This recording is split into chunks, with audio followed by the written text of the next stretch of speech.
And joined by the pettiest man alive, Mr. P. Kid. No, man, no. Hey, you gotta introduce me first. He should have been exactly 601. Hey, baby, you know what it is. You know what it is. And Stefan the Don in the building. You know it's gonna be a good show when we start off the show cracking up, man. Got to talk about, is this going to be the most important Chicago Bears versus Green Bay Packers matchup probably since the NFC title game? Ever.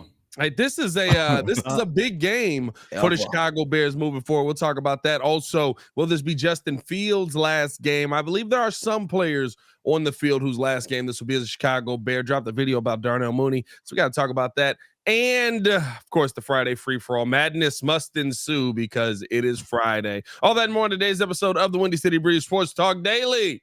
Let's go.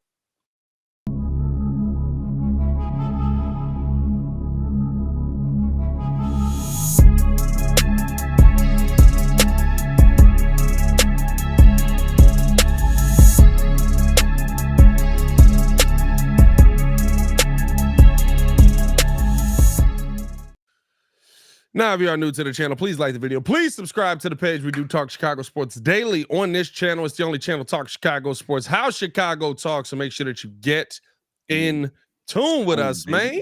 It's good, boys. How y'all feeling? It's Friday, baby. Good, man. It's Friday, man. You know the vibe. So big vibes, big vibes. We just chilling. We just chilling, big chilling. I'm not mad at it, man. A Friday of not a lot. That's what I did today. I had to physically recover most of the day. Felt very sluggish after. We did a little, a little something last night. We did a little, all right, little drinking. Yeah, did we win Monopoly? I don't know who won Monopoly last night. Apparently, Jordan did. That might be true because I think he had more property. I don't know if he had more property. I think he had more money. I don't know. We would say it is what it is. Kid was the first one out though. Hey, for the first time, y'all got me. You know, I'm normally the person that I don't know. You just be claiming wins. I don't know about all of that. Hey, if I outlast you and you quit, I won. It is what it is. Logic says. You got the 2 o'clock in the morning. I was like, it's time to go home. I was out by it got close to 12. I was like, y'all got it. Yeah, literally. That's pretty much how it always goes. Treat y'all like Michael Jordan. No, we gonna win till it's a winner because I don't lose. So you gonna Hey, bro, going that hard in a game of Monopoly, you know how mad you had to be back in the day, bro? Ain't no way. Way. Plus, Joe, the super producer with these weird rules. Let's go in partnership and bid houses. Bro, I don't know about the rules. Like Joe be making his own rules for the game, bro. Like he got like, you could get like conglomerates put together and all that. I don't know about all that, man. We be thrown off about that. He'd be like, no, man. So we get four turns. You get rent on 3 properties, and sometimes on a Tuesday, you get free parking. Like, wait, what? On a random Tuesday, bro. But no, man, it was a fun time last night. Let's jump into some of these Bears topics. Let's talk a little bit of Bears here because I think we got listen, week 18 matchup. Bears versus Packers. We know what that brings. You don't have to hype that up in the slightest. Bears fans are already tingly on the inside. But I think what's interesting about this is this could be the most important Chicago Bears versus Packers matchup since the NFC title game. I thought Kyle Brandt did a really excellent job kind of breaking down what's at stake here on whichever football show he's on. They got so many of them now. I'm not even gonna lie to you. No disrespect, but it's Good Morning Football or whatever it is. But I mean, honestly, you look at this matchup here. Yes, Green Bay wins the game. They get a couple weeks in the playoffs. They're not going to the Super Bowl, right? They get a couple of weeks in the playoffs. The defense is terrible, and the Bears season is over. But if the Bears win this game, this could be literal jobs that are saved. This could be literal people who wouldn't have been a part of the organization continuing to be a part of the organization. This could be the quarterback of this team sticking around with this team because we know what Bears Packers is. And if you go out there and you beat the Packers, you end up getting just a tremendous amount of respect in this city. You end up getting a tremendous amount of love in this city. And I think this is the last domino, if Justin Fields plays well going into this game, that will sway majority of the people onto the keep Fields side, which I know everybody's like, well, Ryan Poles going to do what he's going to do. But the entire locker room, the entire city is behind this guy. Yeah. Makes it a lot harder for you to go, hey, you know what? But we're going to trade you.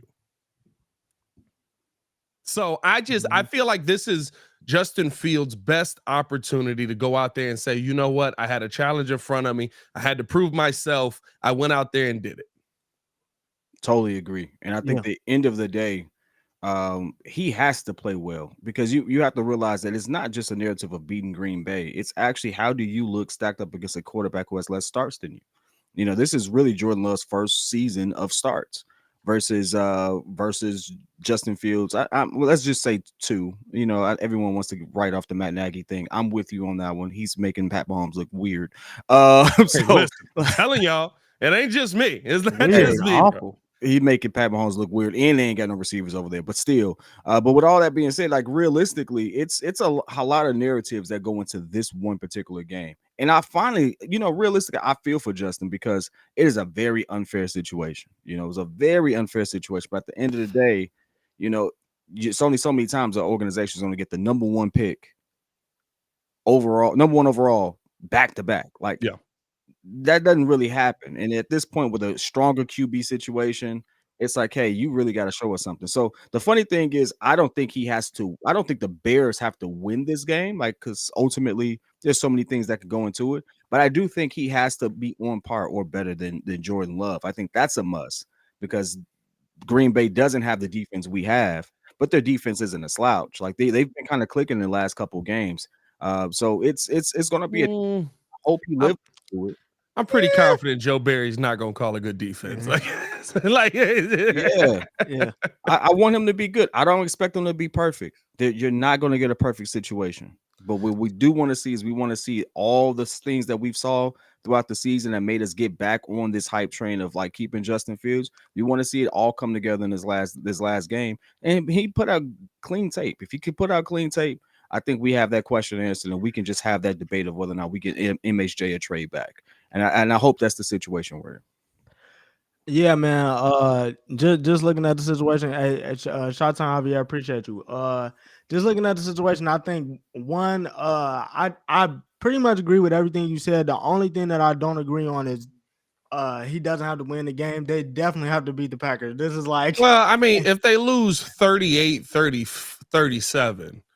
I mean, the rule is you get, that's like the rivalry in the division. You got to beat them. Well, listen, it ain't really a rivalry right now. We've lost our last 5. Like, this is getting to 9. Yurko said this, right? And Yurko was a part of a team that kicked the crap out of the Chicago Bears for basically a decade. He was like, this is worse than what we did to them in the 90s. He said, and we beat them in 2 games by a combined score of 73-6. Oh, geez. Nah, but bro, all right. So he said this getting one-sided to that point. That's concerning. That's wild. But nah, yeah, I think that he has the one win the game for me, and 2, I feel like he has to put up a good showing. I feel like, not only, I feel like we're just so focused on Justin. I feel like this is also a game for Luke as well. Like, Luke also has to come out and call a good game, because we're also not sold on him. I haven't been sold on him since week 2. Y'all know this, but I just feel like they both have to come out. Justin has to come out confident, but they also have to come out. Luke has to call a good game, and then not only that, the one thing I will give Jordan Love credit for is that he knows how to run the script well. The first 15 plays of the game, he runs them very well. So I think this game is going to come down to who's literally prepared. Yeah. But if Luke and Justin come out firing on all cylinders, I think that they'll be able to keep their job, and I think the Bears will be able to win the game. And I think that's the part that, like, again, I keep saying we don't give enough credit to Matt LaFleur, right? And sometimes when you have a generational talent, you don't get the credit as the guy that goes out there and actually puts together the game plan and stuff like that. Like when you have Aaron Rodgers, you don't sit there and talk about Matt LaFleur as this offensive genius, especially when the Packers end up losing in the playoffs in the first round to San Francisco, and the Packers end up not making the playoffs versus who did lose to, or going up against Detroit last season, right? Like there's a bunch of, to me, there's a bunch of conversation on LaFleur in those situations where we're just like, oh man, you got to win those games. You got to call better plays, right? The one situation where he doesn't kick the field goal, should he have kicked the field goal, right? Like there's so many things that go into it. But now watching this season with Jordan Love, I do think you have to say Matt LaFleur is a heck of a play caller. He is a ridiculously good play caller. He is, to me, some of the things that he has schemed have been Shanahan-esque. How he's gotten Jordan Love to feel comfortable in this system, be able to go out there and just all the, like, he's got, Jordan Love has the youngest receiving core in the NFL, and he's gotten these guys to trust each other. Like that's actually saying something. And so that's all the praise I'm going to give the Packers on this podcast. Yeah. But and the crazy part, go ahead. Yeah, nah, the crazy part to me too is like I feel like even to that point, right? We can say the Packers are playing for a playoff spot, which they are, but I feel like it speaks volumes. You get rid of Aaron Rodgers and then and to like what Kid said, this is Jordan Love's first year with consistent starts. He makes the playoffs. Matt LaFleur is looking like a god, looking like a god in Green Bay. I mean, but even to that point about LaFleur, right? It's what I've been saying for weeks now. LaFleur, McVay, and Mike McDaniel. If you look at just those three quarterbacks, their quarterback always has an out in that offense. Everybody's jammed up, covered downfield. They're going to have an out, which is something he's got somewhere where he can consistently go. Yeah, absolutely. Which is something that he's definitely done with Jordan Love. But yeah, on the flip side of that, like I said, if Justin and Luke come out in those first 15 and they're prepared to smack Green Bay in the mouth, because that defense is not literally what we think that defense is pretty bad. I ain't gonna lie to you. The last couple years, yeah, they could definitely jump on them, and then we won't be having a conversation about if Justin's here or not. Or that defense is pretty bad. I'm not gonna lie to you. I'm pretty confident that they are not going to be able to go out there and stop the Bears. And I think that if they are, right, it says a lot. If they are right, if you go into this game and we're talking about the Bears offense not being able to move, Justin Fields dealing with pressure all day, not being able to go out there and push the ball downfield, it says a lot. It really does. And that's why I say, right, a win in this situation, a win is more so making it very hard for Ryan Poles and Kevin Warren to say that you're not the guy, because now a win versus Green Bay, you're probably going to get more of the city behind you. I would say it's 50-50 right now. You probably get to a point where it's like 75-25. So you have now the vote of confidence of the city. You have the vote of confidence of everybody in the locker room. At the end of the day, sometimes you just got to play. Sometimes playing chess is don't get rid of the most popular piece on the board. Don't risk moving on from the most popular.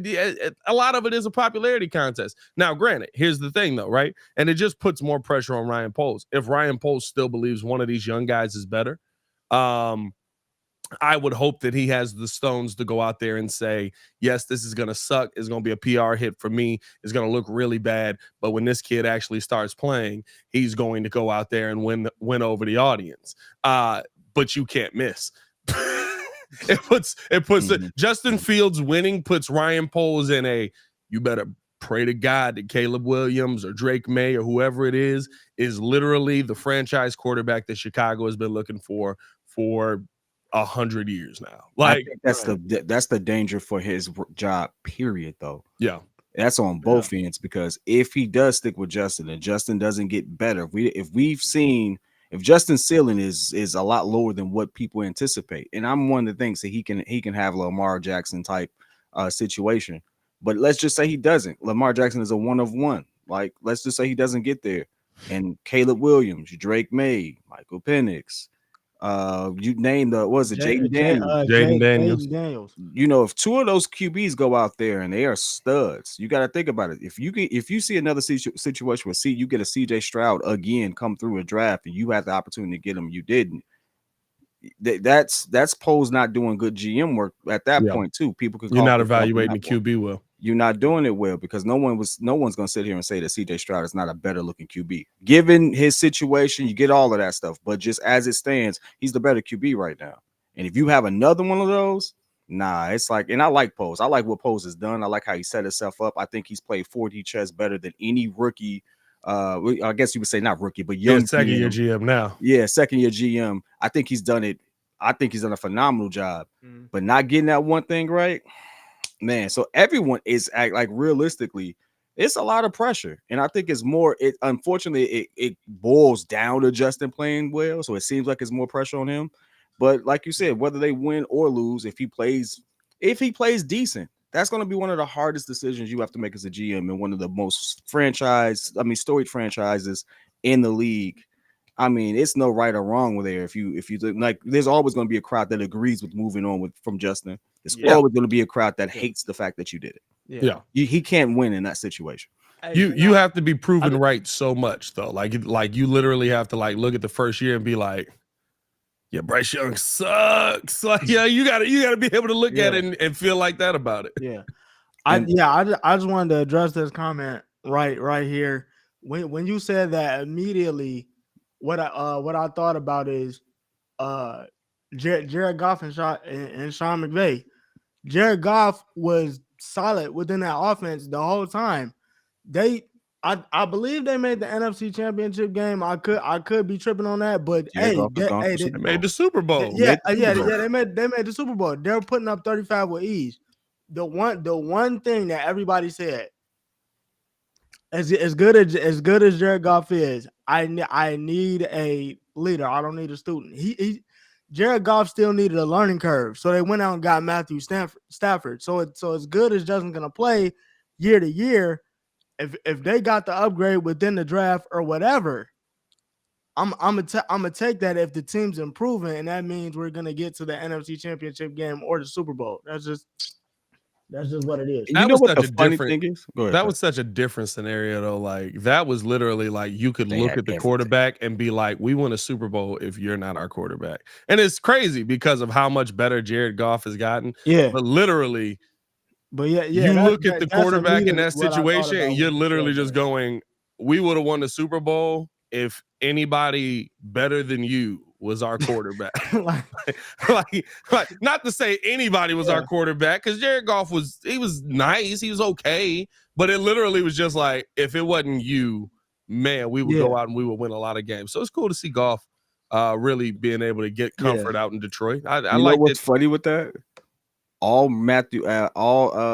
what's his name? Stafford ended up being was just a riskier Jared Goff. Like that's all it was, and he almost lost a better arm than Jared though. Yeah, he got a better arm than Jared Goff though. Now that arm has fallen off in the 2 years since he's been there because he got injured twice since he's been there. But when he got there, he had a better arm than what Jared Goff had. The reason Jared Goff ended up getting moved on from is because when you needed your quarterback to not make the wrong decision, he would just be like, I'm gonna just make no decision, and that's gonna work out as well as we can hope. Right. It didn't work out enough. You know what I mean? Yeah. So I'm not mad at it. Looking at this Packers game, heading into this game, injury report right now. I mean, Bears a little beat up. It's not pretty right now, boys. Tyson Bagent was a full go today. So we got that the chicken tenders. Kyler Gordon, questionable. He was limited with a calf injury. Here's the one thing about this team, though. A lot of these guys that are questionable to me, I always am like, this team is going to go out there and give everything that they have. So they're probably going to play. Khalil Herbert, also questionable. Could this be the game where Roshan finally takes a chance and claiming that starting position at the running back right there heading into next season? Because a lot of question marks even at the running back position, even with the running game we got. Jalen Johnson is doubtful. That's a big one. That's a big one. But Tyreek Stevenson has done a really good job stepping up in place of Jalen Johnson. Cole Kmet, questionable. He was a full go today. I think the fact that he was a full go means that you feel a lot better about him, his knee. I mean, last game, he basically was just a body out there. And he really wasn't getting any run. Darnell Mooney is out due to concussion. That is why I dropped the video today talking about, is this Darnell Mooney's last time being a Chicago Bear? Will that Arizona game with 2 catches for, I believe, 4 yards be the last time we see Darnell Mooney in a Bears jersey? DJ Moore as a full go, I knew that. It was like ankle limited. He's going to play. So, as soon as I saw limited. Lucas Patrick being questionable is going to be very interesting because that center position has been one of struggle all season, and Patrick Scales was a full go, but he's questionable to go. I would assume Patrick Scales probably going to play. I mean, he's only out there for, punts and I don't even, and field goals, punts and field goals. If you can't get out there for punts and field goals, come on now, guys. I like this one statement by Quincy. I thought it was an interesting way of going about it. Just goes to show you this continuing that conversation. Just flip the question: if Caleb flops and Justin develops a high quality quarterback, who loses their job then? My only retort to that, Quincy, is: are you going to give Caleb, which I don't think has to be Caleb, but if you're going to give the quarterback, if they draft one, the same amount of time you gave Fields? Or are you going to sit there and pounce on them the first 6 games, first 9 games in the season? Because then you would be doing it disingenuously. You gave Field 3, give him 3. Steve said, I'll be damned if Cody's my center. Oh, well. Nah, bro, we probably rolling in there with Dan Feeney, baby. Let me get that mullet action. Big mully game. By the way, over 100 in the chat.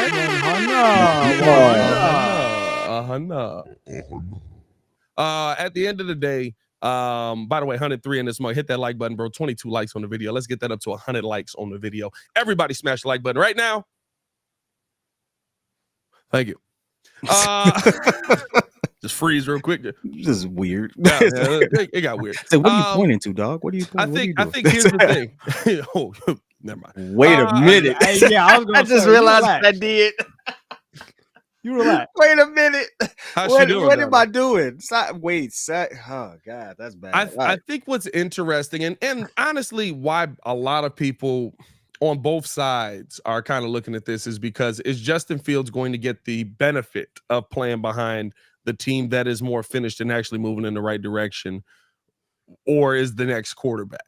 Right? Because it does seem like the Bears are going to go into this draft again and address offensive line. That means that hopefully, right, you pick the right guys, your offensive line is going to get better. You're going to have a left tackle that you feel can be an all-pro type of player. Hopefully you figure out the center position because, my God, it is ugly up there at the center position. Second round got a lot of the quarterback that gets to be behind a GM that focuses on fixing the offense is going to get the benefit of that. Yep. The one that doesn't, won't. And maybe Justin Fields goes to a situation where he does get the benefit. Maybe that is in Atlanta if they end up trading him. I mean, they got a decent offensive line down there. It's not great. Hey, you know what I want. Hey, listen, Justin Fields to the Giants. Hey, what that would be great. They traded us the pick to get Justin Fields, and then they're gonna trade us more picks for Justin Fields when they could have just picked Justin Fields in the first place. Diabolical work. Diabolical work out here. I mean, listen, nasty work out there. Nasty work. But hey, Brian Daboll and Justin Fields. Ooh. Brian Daboll and Justin Fields, I think would be a really good pairing. I think that would be a really good match. And listen, maybe there's a scenario where everybody wins. Bears get more picks. They find a quarterback that hopefully finally is a franchise quarterback that we don't have questions on. The Giants end up developing. I do think that there's this stigma that everyone has to lose when there are situations where you trade guys like this, and literally everybody gets better. But what I hope happens is that the Bears do evaluate and see the value in Justin that I think a lot of us see. And I think that a lot of us look at Justin and say that he can do all of these things if you allow him to. But is he still limited at times? Sure. There's limitations with him. There's going to be limitations with Caleb. There's going to be I don't foresee, unless Drake May, well, maybe, unless Drake May is perfectly protected, I don't foresee him becoming the next Tom Brady. Now, we may play this clip back in 10 years and I'm absolutely wrong. But even Tom Brady had to have an amazing offensive line in front of him, right? Like those are the guys that don't really get the credit for it. So, I mean, every quarterback has a flaw. Every QB has an issue. What these young guys' issues are going to be is going to be interesting to see. And I don't believe when we talk about is this going to be Justin Fields' last game?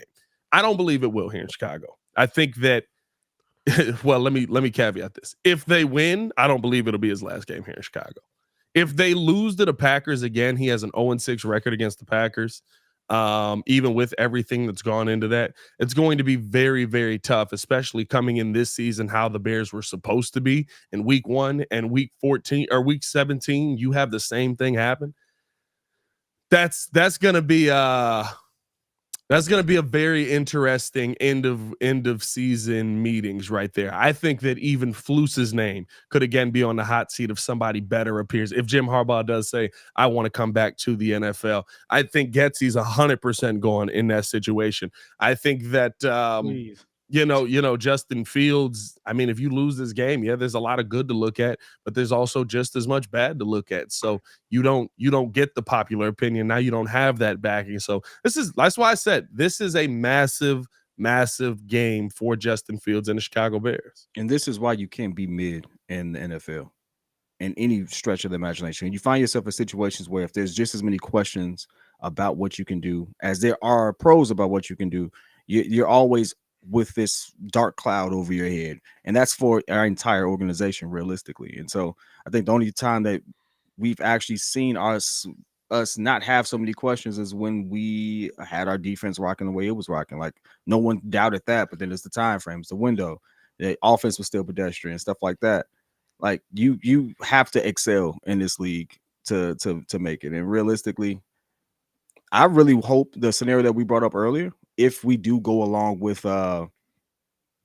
trading Justin, things of that nature, I hope it works out in like a Detroit Rams type situation. Yeah, because that actually worked out for everyone. The Rams were prime. They were one piece away. They got their piece. They won. They saw what they needed to do. They did it.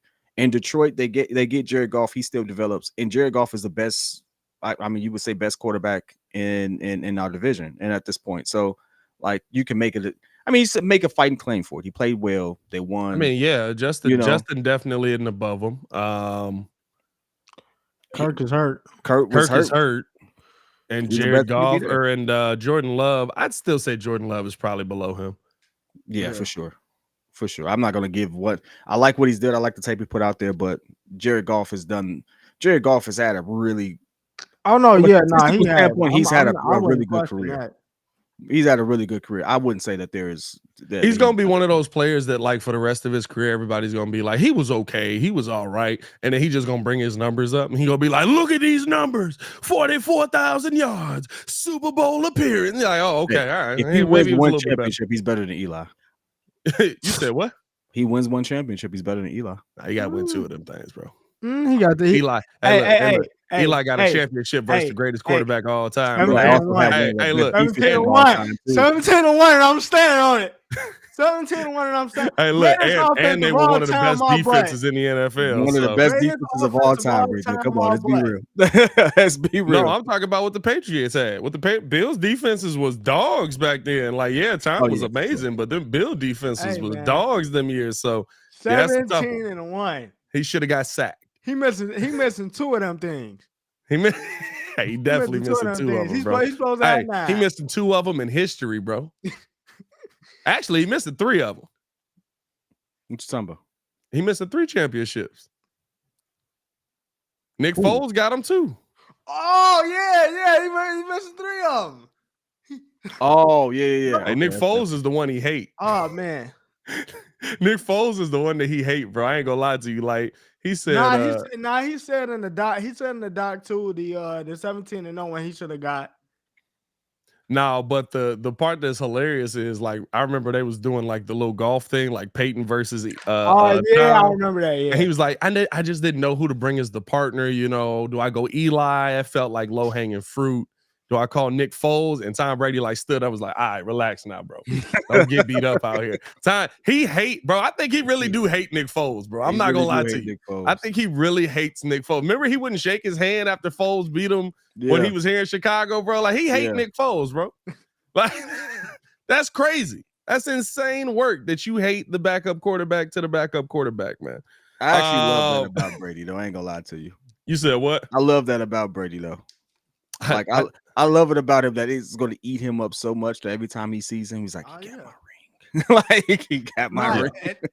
They got the story of when he did that to Drew, because I guess like no, it was Peyton, because Peyton beat him like twice, and then they went back to the locker room. Oh yeah, Shady. He didn't say nothing to him. As soon as he got into the locker room, he was like, "I got him. I finally got him." Bro, I'm like, bro, you was holding on to that for years, bro. You only see him like twice. Hey, bro, yeah, that mug.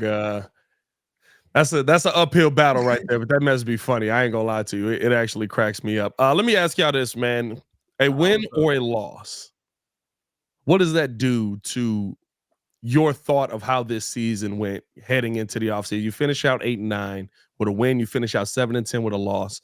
You finish out the season 8-5, I believe, to finish the season out. And if you lose, you finish out the season 7-6, basically above 500, no matter what, after those first 4 games. How does that change your opinion on kind of how this season is gone? Because I think there's a lot of people that would look at this season and be like, this is horrible. And for me, I'm like, it's kind of a successful season if we're being 100% honest. How do we lose? That's all about how we lose. I'm going to be honest with you. If we, again, and I hate to be repetitive about it, but like if we go out there and we play a dominant game and it just comes down to, hey, let's just say it comes down to a field goal. Everyone can walk away with that. Like, we lost by a field goal, right? But everything was everything. Justin played well, line held up. It was just a really nice game. It was a shootout, so to speak. We got our own version of Patrick Mahomes versus Josh Allen type situation. That's a win, because then I would look at that as, we look like a dumpster fire starting the season, but throughout all the changes, the acquisitions and stuff like that, we got it together. And even in a loss, we look drastically better than we did before, and you can see the improvement after we've divested all of our assets to close out last season. So, like, yeah, I'm good with that. Will we lose in the same fashion we did earlier this season? Yeah, I mean, listen, how we lost in the beginning of the season, right? If we lose that way, again, fire everybody. Like to me, that was just an unprepared football team, right? And you were unprepared for the biggest game of the year. Yeah. Like that, you were unprepared for week 1 of the NFL versus your rivals. And I get it, right? You keep moving forward throughout the season, but like if you finish out the season unprepared, I'm sorry, like you got to go. Because that just looked like they were running a game plan that made no sense for what they were trying to do. Mm-hmm. It never looked like a Bears team that expected what the Packers were going to bring. Mm-hmm. And so like I don't know, man. Like I'll be honest with you. So then on the flip side of that, are you just heading into the season feeling like, right, it's championship or bust if we just dog stomp them? Because I'm not gonna lie, I kind of had this as a very lopsided win for the Bears finishing out. I've got this as a 31-19 win because I think that the Bears defense is going to be all over Jordan Love in this game. I think that there's going to be a lot of options for him, but we've got one of the better coverage units. We've got great linebackers. We're able to get pressure now. Montez Sweat is going to be an absolute problem for that Packers offensive line. And we've got young guys in Javon Dexter who he's got to continue to develop, but seeing how his game is going, seeing how he's playing over the last couple of weeks, he's been able to generate that pressure to force guys into sacks. And to help force guys to throw tough passes. I think the Bears are actually going to go in there and handle them handedly. Does that send you into the offseason just like slamming tables against the wall? Just like, we're Super Bowl or bust next year, baby. Here we go. Like, nah, we definitely play. I think the Packers D is trash. That's the other reason why. Like, I really think if they play the way they played against the Falcons, we should have 28 points by the half. I mean, it's possible, but you never really know. You never really know what team really shows up for the Packers. I think Jordan Love could have the ability to go ball out, but I think since there's something on the line for the Packers, but there's also, like I said earlier, this thing of if for LaFleur, if I can get Jordan to the playoffs after we just got rid of Aaron Rodgers in the seasons that the Jets had, I'm looking like a god. Yeah. I think that they got something to play for, but it all comes down to I think the first quarter is pretty much going to tell you how the game is going to go. Yeah. It's going to tell you who's prepared, who's not ready. And you know what adjustments were made. And I think that's the biggest thing I'm looking at, because it's like you said, if they come out like they did in the first game of the season, ill prepared for your rival, you know, you pretty much got to go. There's questions all around at that point. So it literally just comes down to who's gonna be prepared, and are they ready for what's to come? And Can I the give my biggest homer question, answer now? you say what? I feel like I've been given like a politically correct answer like this entire time. Cause like I don't ever want to be like, Dad, I gotta walk that take back. But like, can I get my homer answer now? Sure. I want Justin Fields to have a Lamar Jackson game tomorrow. Or the Sunday, excuse me.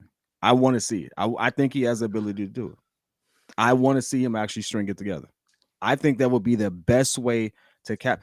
And no matter what Pose does with them, I want to be able to say, I like that guy. Yeah. Like we all have that team or that player that we root for outside of our home team, as long as they don't wear a Green Bay jersey. Like we all have that moment. And yeah, with Justin, it's like, yo, I want to see this kid succeed regardless of where he's at, because I feel like he was dealt a bad hand, but I see the talent there. I really do. So like realistically, I want him to win. I want them to have that 31-19. What'd you say? 31-19? 31-19, yeah. How did you get 31? Let me Defense, 21, 28, maybe a field defense goal. and short I got field. you. Okay, all right, that's cool. I'm trying to figure out. I'm like, how do you get 31? That ain't well, all right, cool. 4 touchdowns and a field goal. I like that. I bet. Like, I want that situation for him, because man, the noise is so loud around that kid, man. It's so loud. He'll be going into a situation where, like, realistically, is there any reason you were close? You were there. You got a chance to see him. Was there any reason not to like him? Nah, Justin a vibe. I ain't gonna lie to you. Like he is a 25-year-old kid. He reminds me of like being around my little brother and his friends. Now he's much. Listen. Now he's much larger than much larger than my little brother and his friends are. But it's like being around somebody that's very young. But you also feel, if something is out of hand, that he's mature enough to handle it. If something is wild, like, and I've asked this, multiple times throughout this entire process, how much does leadership play in? Large part. To what you do this offseason, because the biggest questions about Caleb Williams are leadership questions. I don't think people have as many questions on Drake May, but is he going to come into this locker room and be able to lead? Like Justin Fields, to me, feels like, I think we wanted Justin Fields to take the Jalen Hurts Super Bowl Jalen Hurts jump, and not the year 2 Jalen Hurts jump. Right? Like, this is kind of what Jalen Hurts did in his second year, where it was like the team still ain't fully built. Kid didn't believe in this dude. I never forget, like, before the season started, they sent like top 10 fantasy QBs, and Kid was just raging. He was like, I can't believe. I was like, it says fantasy, bro. I still don't believe in Jalen Hurts. Okay, listen. All right, y'all can say whatever y'all want to say. Once I saw AJ Brown have those moments, it's like, hey, dog, right here, right? I saw that, I was like, oh, that's a problem. Oh, that's a problem. DJ Moore ain't never did that to Justin Fields, and when he did do it, they saw. I was just saying, yes, he did. He did do it. I'm just saying, but it ain't been so consistent. Like, we just got a report a day ago that they were still talking about his leadership and stuff like that. I've never liked it. Like, Jalen Hurts looks. I was about to say looks real pedestrian. No, you know what he looks like? He looks real nonchalant. He's that guy that don't say too much, too cool to kind of get it. And I don't look at that as a leadership quality for a QB. Like, I don't think you can be one of those hands off, don't say too much type pitch and let somebody else like your QB has to be in it. You know, listen, it don't matter if you believe that, as long as the Eagles locker room believe in him as the leader. Hey, them dudes we hear that don't all the believe time. that. I think the Eagles locker room. The Eagles locker room believe in him as a leader. We hear that all the time. Jason Kelce always talk about how good he is as a leader. Yeah, you also got other leaders there, but I mean, you talk about you talk about full teams being built around that one QB. That team is built like specifically to that man's skill set. Like, yeah, it's gonna be interesting. I think what's funny is right, like when you look at some of his numbers and some of the games that he's been in, right? Like that Cardinals game, I see a lot of people just like, come on, dog, like you got to get that game. It was like, no, the Philadelphia defense got to get that game. This man threw 3 touchdowns. He threw 1 pick. He had a passer rating of 118. And it's his fault that they lost the game? Like, nah, bro. Like, I'm not. Yeah, I mean, like, and that's why, to me, the quarterback conversation. The one thing that I don't like that will happen is we'll question somebody's leadership skills based on the play. I think that Justin not only exudes those leadership skills, are there things about his game that need to be improved? 100%. He does hold the football too long sometimes. He does misread sometimes. I think his reads are 1-2 me.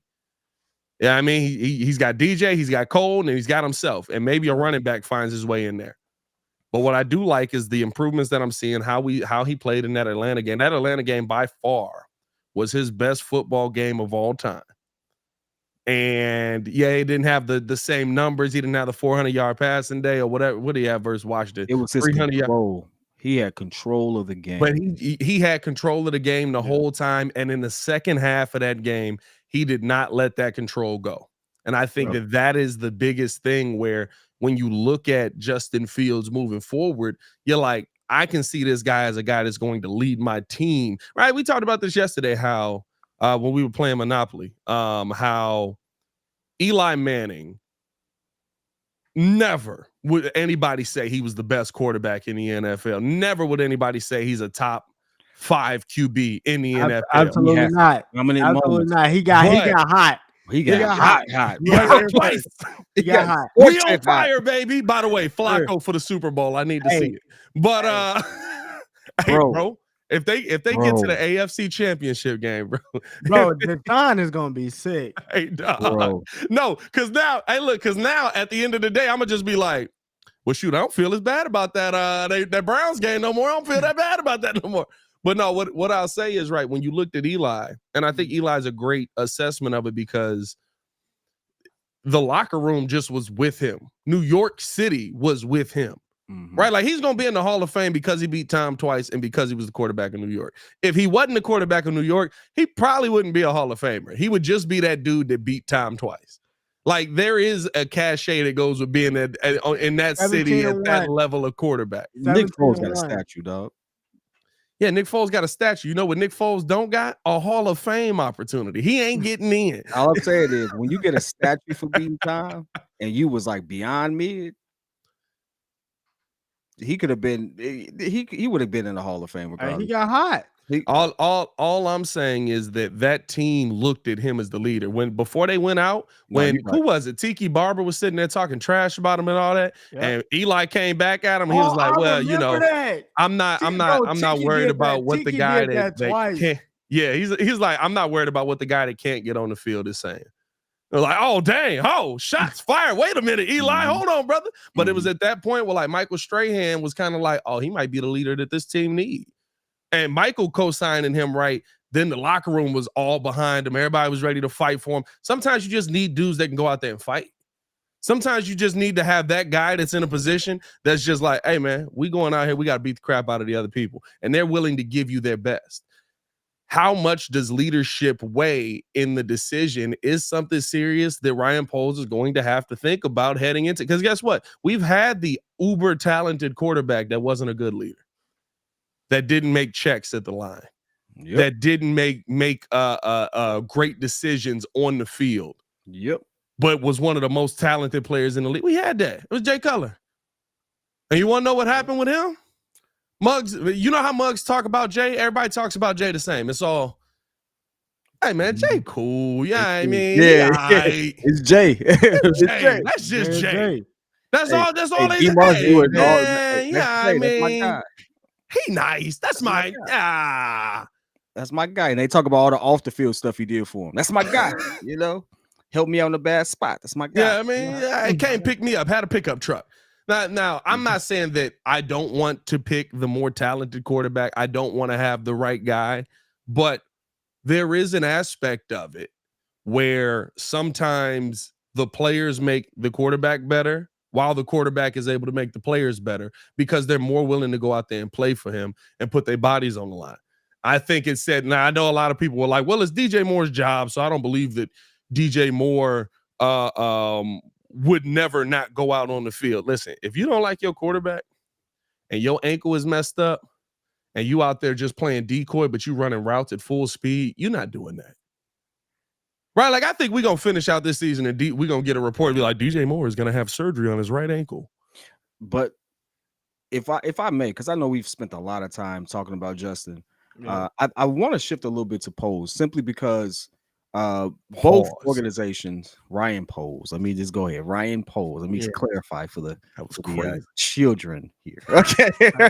Anyway, and the reason why I want to do that is because we spend a lot of time talking about individual players. And it's true. Like Justin Fields has to look good, right? He has to put out tape, whatever. We know what that is.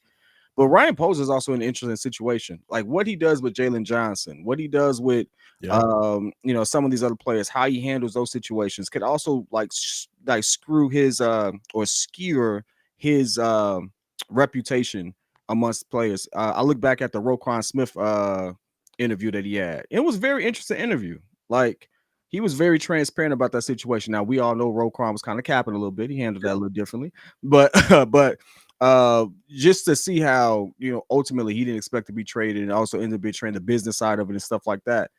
How does that show up in these other positions that we have, and how does he go about handling that? Because that could actually mess up a lot of stuff for Chicago as well. How do they handle keeping Getsy? Like them deciding to keep Getsy is a big thing. Yeah. Like, well, I mean, even with that though, I mean, it's like we said when he first got Montez Sweat. Like, oh, okay, you're a defensive guy. We got Montez Sweat. I'm gonna give you a chance. Same thing that he did with Justin. Okay, you've done it with your legs last season. I got you, DJ Moore. Now, I need to go. I need to see the connection, and it needs to lead to wins. By this point, I mean, Justin's improved. Getty has turned the defense around, which is why I feel like you do a better job now of my hot take. You move I keep saying Getty, I mean Flus. You move Flus over to the DC spot. Now you go get your head coach. But I mean he's giving them an opportunity. Dog, ain't nobody taking a demotion, bro. Hey, no one's doing that, dog. That's not happening. I'm just That's not anyway. Happening. But he's absolutely a good coach candidate, even if he left Chicago, simply because he can you can see what happened here, and he'd be like, look at what happened when everything fell apart.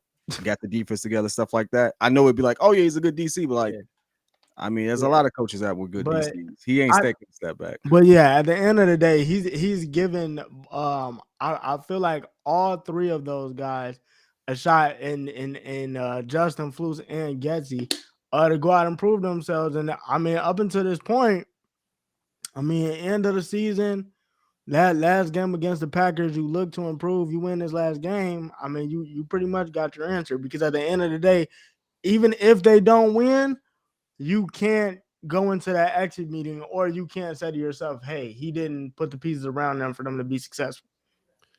Yeah, and the thing is, you got to look at kind of how things are coming back, right? Like Ryan Poles is looking at these last 6 games for who this team can be, and I don't know why, like with the Bears, it's a shock that by the end of the season they're playing better, and people are just like, oh my God, well that shouldn't matter because they didn't play well at the beginning of the season. Well, when I want my team to play well is at the end of the season, right? Like, and I think over the last 6 weeks as they've been back, there's one game where we could say coaching definitely put them in a bad position to lose that game. That's that Detroit game. And then there's the Cleveland game. But outside of that, you've gone 4-2 over that time. Your offense has been one of the top 10 offenses in the NFL over that time. You've been able to move the foot like that goes into so much decision making with even the offensive coordinator. Right, like it ain't just Justin Fields. Like we keep talking about all these guys. Like this OC is coaching for his life on Sunday. Like you might bring him back if Justin goes out there and balls out. If you move on from the OC, is Justin gonna be here? Are you gonna give Justin an opportunity with a new OC? Those are real questions. So Ryan Poles has a really, really tough decision to make coming up here, and I think. When I look at since Justin Fields has come back, offensively, the Bears have moved the ball really well, consistently over 300 yards of offense. They put up 14 touchdowns. They've kept the turnovers off of the board. I mean, let's be real. And I'm done with the caveat. Them 2 interceptions are whack. Justin's thrown 1 interception over the last 6 weeks, bro. Them two interceptions that are Hail Marys where one hit the ground clearly, and we all can see it. And the other one, Darnell Mooney kicked straight up in the air.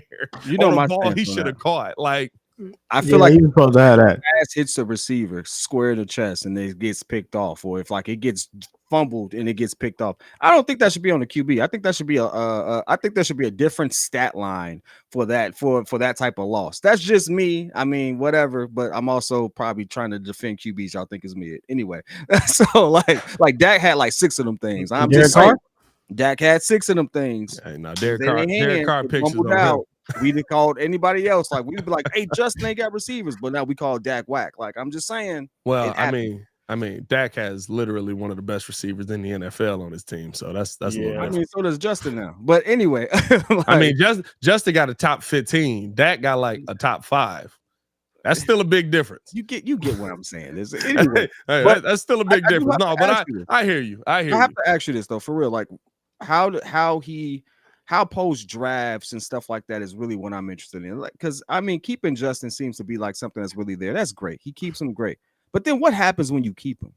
Because the trading back thing, I know it was cute. We picked up some picks and stuff like that.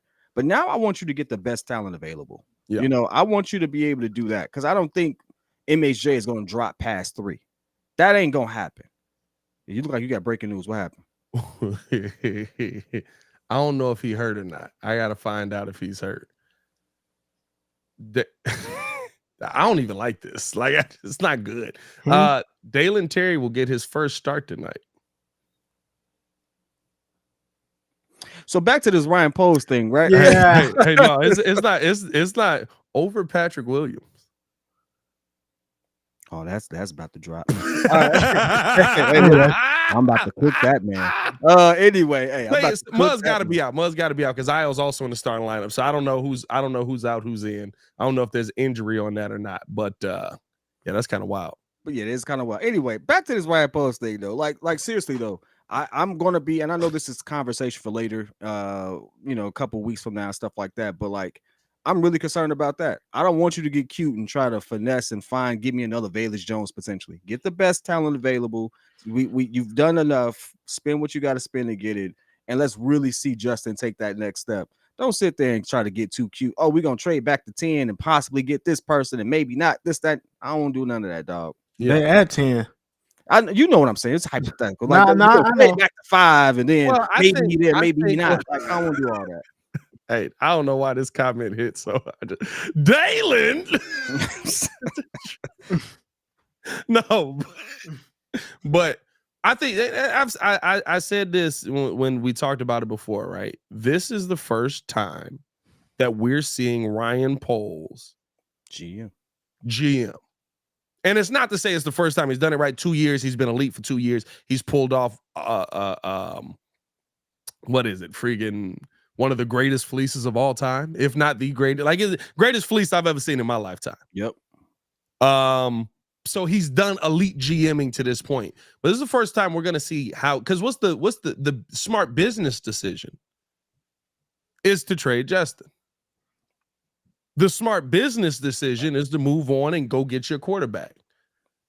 The player side of things, where you see player development, where you see, right, like the last 6 weeks, how the offense is moving, when you take the leadership into account, when you take all those things into account, the player's mindset is one of, well, you know what? Justin Fields has galvanized his team to go out here and compete week in and week out. Matt Eberflus has him competing and the team fighting at a different level. Offensively, the offenses look better. Here we go. Right? Like, so there's both sides of this, but this is the first time to me that we're actually going to get to go out there and see Ryan Poles make a decision based on either business or player. Well, I think for me, because I'm gonna address this comment because I saw that too. Hey, I've been letting him live with the Justin hate, and you know, like that because I respect his opinion. But now you tweaking. This is what it is. I mean, we do have a number one wide receiver. DJ Moore, Justin's top target already endorsed him. The team is behind him. If they keep Justin, you go out even if okay, I'm gonna just do it because I know this is a little farther down, but for just for a little bit. By the way, we know this is DJ Moore's best season, right? Yeah, this is DJ Moore's best season in everything: touchdown, yards, averages, all that. He got 9 tuds, which is crazy because he got 8 in 2 games. So then you're gonna take that, right? So Washington is at 2. Give Washington the first pick. You still go out. You get your O lineman. You can get O lineman later in this draft. No, because what that's gonna do? You already got Darnell Wright on one side, Joe Alt, and you still got your pick of Olu Fashanu, whichever one. And then if they make the trade, you don't know. Deron Payne might be in Chicago. You never know. Let me take a crack at this real quick before you move on, because to do a Friday free fall, I'm gonna just do historically what's happening, and you keep up with the league. What did Miami do with? You definitely don't do that. What did Miami do that? That's dumb. They got him Tyreek Hill. So now he had Tyreek Hill. He has 2 super fast, really good receivers. What did Minnesota do with JJ? Who did they get? They got Addison, was a top receiver right there, right? So you got a number 2 there. Addison was actually on pace to break a record before Kurt got injured. Guess what? That's where the league is going. What the heck did the Bengals do with that situation? Don't do that. That's what we don't do. I'm just saying Joe Burrow's gonna die. Joe Burrow is gonna die. Guess what? But they got him 2 weapons that you had. They got him 3 weapons, really. I mean, Tyler Boyd is still a really good receiver. I don't care what nobody says. Guess what? That's where the game is going. So guess why I would want another really good target? Because outside of DJ Moore, I am still questioning whether or not I need to pass to Mooney. Tyler Scott seems to be dropping some really good freaking passes. I don't know what's going on there. And everyone keeps talking about what Justin Fields' stats would look like if these people caught the ball. Well, guess what? I want to get somebody I know can catch the ball. All I'm saying is this. That's it. You don't come across a lot of day one starter offensive tackles because we're getting receivers. You need to keep Justin upright. I compare. Our O-line is actually pretty good the second half of the season. Right. But Braxton is not. Darnell Wright is nice. But Braxton Darnell Wright is nice. So, you pair Darnell Wright with Joe Alder, Olu Fashanu. Justin not getting touched. I'm getting the receiver, dog. I'm sorry. I can't do it. I'm taking MHJ. MHJ is a generational talent for real. I can't do it. You got to get the kid. I'd love to see MHJ. I'm not gonna lie to you. Whoever he picked, I'm cool. Whoever he picked, I'm not picking a center on day 1, guys. What the. You pick a center on day 2 or day 3. You don't pick a center on day 1. A lot of centers. I'm not talking about that. I'm not talking about the center specifically. We're talking about the chat, dog. No, the chat. Somebody in the chat was like, "Go get a center." I'm like, I'm not picking up a center day 1. Oh yeah. Our O-line is pretty good when Justin plays really good. When Justin plays decisively, our O-line keeps him upright just fine. Go get him a receiver. Go get him a second target that can get open. Hey, man, let's get into this Friday free for all. Appreciate you guys for tuning in and showing love. Before we get up out of here, we always talk about some of the craziest things that we saw throughout the week, crazy stories. I think there's only one crazy thing that stands out on literally everybody's mind. Aliens in Miami. Hey, listen. Why Cat Williams go scorched earth on everybody, bro? Pat Williams wilding out here, bro. I mean, a lot of it. Bro, I felt like a lot of cap, bro. Felt like a lot of cap. Felt like that there was some personal agenda in there. I'm not gonna lie to you. Felt like he knew that the next day everybody would be talking about him. I don't know, man. Why do you think his next role he was in a dress? Cat, you ain't do that, dog. Nah, see, this is the thing. I'm 50-50 on it, right? Because some of it sound like Cap, but he came with receipts for the dates. Now, Cube did co-sign a lot of what he said, but he clarified a lot too. And on top of that, all the stuff that he said about Kevin Hart about those scripts were on his desk. Kevin Hart said the same thing in his Breakfast Club interview. So it's like, yeah, but here's the thing: you don't get credit. You know what I like and what I don't like is he's trying to get credit for missing. He missed. You get credit for the stuff you missed. You know what I mean? You're trying to get credit for like, oh, I didn't take that script that turned into a multi-million-dollar movie or $1 billion movie worldwide. Why would I ever want that script? Now, what had me dying was him just going the entire time. I just want to get out here with a virgin butthole. That cracked me up, dog. Hey, dog. I was like, so who did it? Like, that's what you saying. But like some of the stuff with Luda, some of the stuff, I was just like, all right, bro, I don't know about that one. On Luda. It was that was a weird moment. 2022 is off to a very, very, or I'm sorry, 2022. Good Lord. Yeah, you're right. It's off to a very interesting start. Hey, 2024 is off to a very, very weird start. I don't know, man. Did y'all see old boy jumping over the judge stand, bro? Hey, man. I saw a bunch of security guards and officers get fired because ain't nobody protect this judge at all. Hey, he was stomping out everybody. The crazy part is, so me and my pops was talking about that, bro. What you think his vertical leap is, bro? You said what? Hey, bro, yeah, what's his vert, bro? What you think his vertical leap is, bro? Bro, he cleared that desk. Hey, whatever he did, you know how high that is? He cleared it. Bro, you gotta be. I'm not gonna lie to you. Like when I saw that one, I was like, you gotta be a athlete. Somebody's gotta sign this guy. Yeah, right? Like he gotta be great for fourth down situations, bro.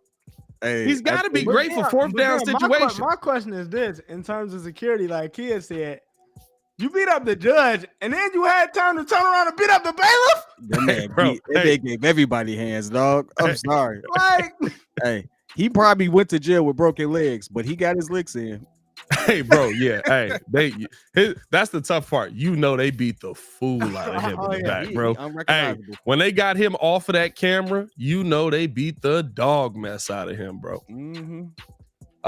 What else we got in the oddities that I saw this week? Did y'all see Jada? Huh? Did y'all Jaden? Jada, bro. Jada Smith. With the new fit, bro. Oh, I'm not on with the new haircut, bro. I'm gonna say this, dog. That's definitely G.I. Jane now. Hey, bro, listen. I'm sorry, bro. You going too hard into it now. Like, am I the only one that just thought Ricky Tan? I gotta see it.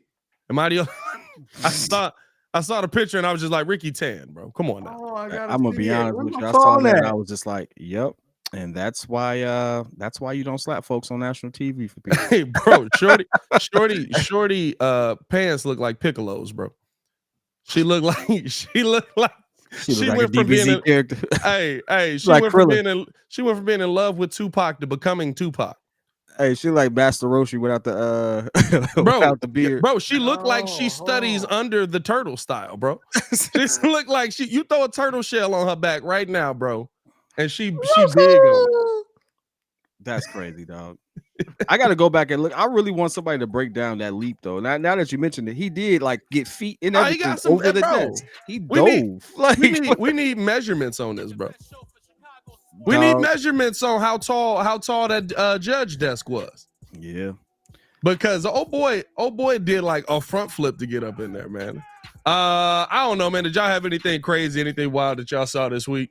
Besides the aliens supposedly in Miami, that ended up being a bunch of teens fighting, but might be aliens. Who knows? That's all over Twitter.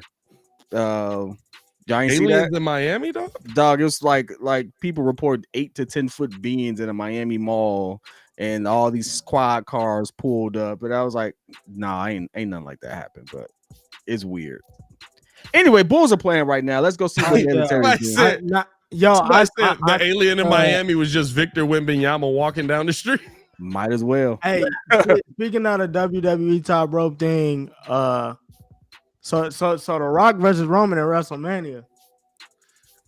How old is The Rock? Hey, I don't know. I'm not gonna lie to you. Night 2, I'm here for that. Hey, listen, he's old enough that when he slammed what's old boy that he ended up beating up, I was like, oh, he looks old. He's at least that old. I felt bad, bro. Like I was sitting there watching it, I was just like, Yeah, but it's not Ric Flair old, and the way that Roman wrestles, they'll be able to get a good match. They'll be able to get a good match. Why come back just to lose? Because we know Roman's gonna beat him. I'm just saying I'm here for. Once I found out it was all fixed, I just stopped watching, dog. I'm here for the storytelling aspect. Yeah, I'm not mad at the storytelling aspect. Hey, bro, this is my issue always, bro. All these Instagram, I'm sitting here looking at the aliens in Miami thing. All these Instagram photographers that have phenomenal cameras, all these and you in Miami right now. Not one photographer that got a camera that can zoom in. The only footage we got right now is literally aerial thing that don't look like nothing. Bro, I can zoom in my camera halfway down the block and still be able to see. I can't see nothing in here. Well, Pat, what happens is they got technology that keeps them from being photogenic and stuff like that, and all that crazy stuff that we don't care about. Hey, dog, it's been a good show. Hey, man, we gonna get up out there, man. Hey, man, definitely. Bulls are playing. Dalen Terry's getting some ticks, so let's see what happens with that. And yeah, that means we're gonna definitely lose this game. Hopefully, Zach looks good. Let's you might get a P. Will vid. Was he really a bust? Probably so. Catch Pat this weekend doing this thing over there on the ESPN 1000 post game there, because my man's gonna get busy over there. It's literally no footage of this. I'm irritated by that, but appreciate you. No footage. No footage. It's pissing me off, bro. Everybody around there, everybody running. Oh, it was 10 foot tall. Hey, I'm not gonna lie. Why do kid always get the stories that ain't nobody else heard of? Because he said somebody said it to him. I don't know. I didn't see it. He's like, kid Twitter also is different. Kid got a different Twitter. Yeah, he do. Kid Twitter algorithm is wild. I'm off there. I'm off Twitter. Like I got a post on there though, so it's like I gotta leave it. I can't leave it. Hey man, we'll holler at y'all later. Appreciate y'all for tuning in and showing love.